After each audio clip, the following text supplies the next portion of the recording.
মদিনাতে বিশ্বনবীকে হত্যা করার নিয়তে এসেছিলেন, গোপনে গোপনে বিশ্বনবীকে হত্যা করে আবার ইয়ামামাতে তিনি ফিরে যাবেন। কিন্তু কি অবাক করা কাণ্ড, হত্যা করতে পারে নাই, সাহাবাদের হাতে তিনি ধরা পড়ে গেলেন। ধরে মসজিদে নববীর পিলারের মধ্যে বেঁধে রাখলেন। বিষ্ণু ইসলাম সাহাবাদেরকে বললেন তার খোঁজ খবর নিও। সাহাবার বলেন, ইয়া রাসূলুল্লাহ, আপনাকে হত্যা করতে এসেছে, তার তো কঠিন ক্যাপিটাল পানিশমেন্ট হওয়া দরকার, কঠিন শাস্তি হওয়া দরকার। বিষ্ণু বললেন, না, আমি যেটা জানি তোমরা সেটা জানো না। তোমরা সুমামার সাথে ভালো আচরণ করো, তোমরা যে রুটি বানাও এর মধ্যে সবচেয়ে ভালো আটার রুটিটা তারে দিও, সবচেয়ে রিফাইন্ড খেজুর যেটা পিওর খেজুর এটা তারে দিও। আর বিশ্বনবী নিজের উট থেকে দুধ দহন করে ওনার বাড়ির এক কর্মচারীকে বলেছেন দুধ দহন করে সুমামার জন্য নিয়ে যেও।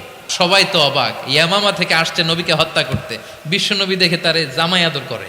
টানা 3 দিন যখন ইসলামের দ্য বিউটিজ অফ ইসলামের সুমহান বাণী সুন্দর উপস্থাপন শেষ, তাকে আপ্যায়ন শেষ, বিশ্বনবী বললেন সাহাবাদেরকে, যাও এবার সুমামার হাতের পায়ের রশি দুটো খুলে দাও। সাহাবারা বিশ্বনবীর কথা মতো তার হাতে পায়ের রশিগুলো খুলে দিল। সুমামা মুহূর্তের মধ্যে মসজিদে নববী থেকে বের হয়ে ইয়ামামায় ফিরে না যে মসজিদে নববীর পাশে একটা খেজুর বাগান ছিল সেখানে চলে গেলেন।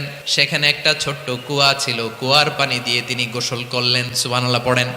কুয়ার পানি দিয়ে গোসল করে মসজিদে নববীর সামনে এসে বিশ্বনবী এবং সাহাবাদের সামনে দাঁড়িয়ে সাব্বাবা উঁচু করে বললেন, আশহাদু আল্লা ইলাহা ইল্লাল্লাহ ওয়া আশহাদু আন্না মুহাম্মাদান আবদুহু ওয়া রাসূলুহু। আল্লাহু আকবার।